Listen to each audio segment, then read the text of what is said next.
Programme میں خوش آمدید ناظرین. موجودہ بحران اس کا نقصان کس کو ہے اور اس کا فائدہ کس کو ہے؟ نقصان کے کھاتے میں، چیلنجز کے کھاتے میں تو ہم نے آپ کو بتا دیا. فائدہ کس کو ہے ناظرین؟ obviously فائدہ پاکستان پیپلز پارٹی کو بہت ہے کہ گرے تو شہید ہیں، بچے تو غازی ہیں.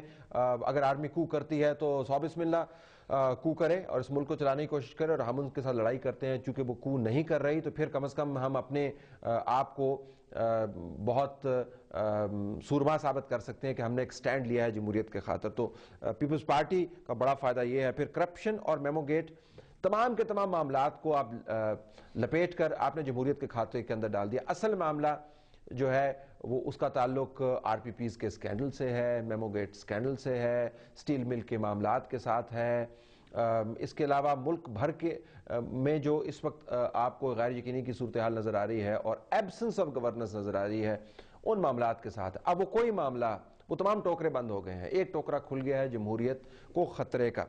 سیاسی کارکنان کو ایک اور نعرہ دے دیا گیا ہے کہ جمہوریت خطرے میں ہے، اب لائن اپ ہو جائیں، قربانیاں دینے کے لیے تیار ہو جائیں. تو پولیٹیکل موٹیویشن بھی پیپلز پارٹی نے اپنے ورکرز کو دی ہے.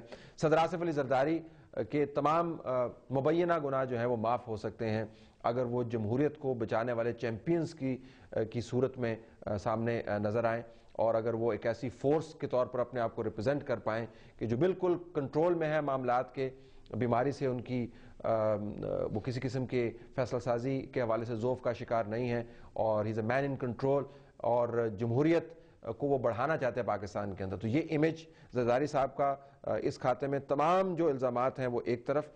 وزیر اعظم گیلانی جو ہے وہ ایک نیا سیاسی جیالہ بن کر سامنے آئے ہیں.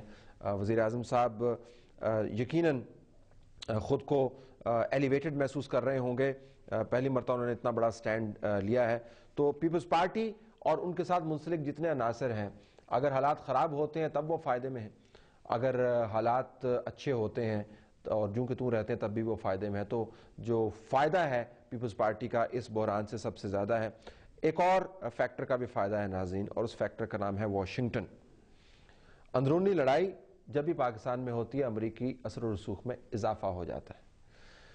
میمو گیٹ کا تنازع ناظرین صرف حسین حقانی اور صدر آصف علی زرداری کے معاملات ہی نہیں ہیں. میمو گیٹ کے اندر امریکی حکام جنہوں نے یہ میمو وصول کیا، کس کھاتے میں وصول کیا، وہ کیا کرنا چاہتے تھے، وہ تمام کے تمام اس میمو گیٹ کی زد میں آتے ہیں. تو جنرل جیمز جون نے تو کہنا ہے کہ اس کی حقیقت نہیں ہے، کیونکہ اگر حقیقی انویسٹیگیشن ہوگی تو پتہ چلے گا کہ امریکی کون کون سے افسران اس کے اندر ملوث تھے. پھر اگر ملک میں بحران بڑھتا ہے تو صدر آصف علی زرداری بحیثیت جمہوری صدر، ان کی دوستی امریکہ کے ساتھ پرانی دوستی برقرار رہتی ہے، اور واشنگٹن کے لیے بڑی اچھی بات ہے.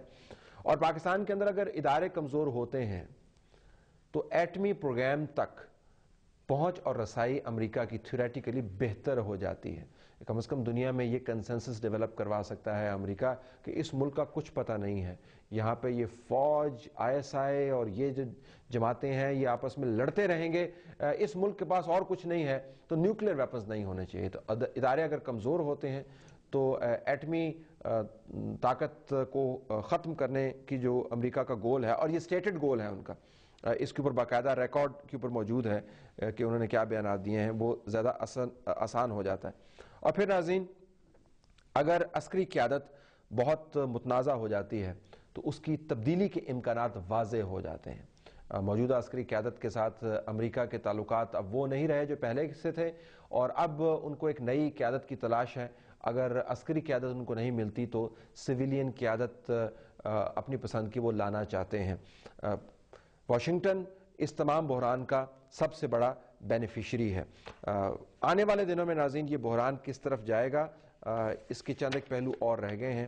کوئی بڑی خبر بنی اس حوالے سے تو اس کا بھی تجزیہ آپ کے سامنے رکھیں گے.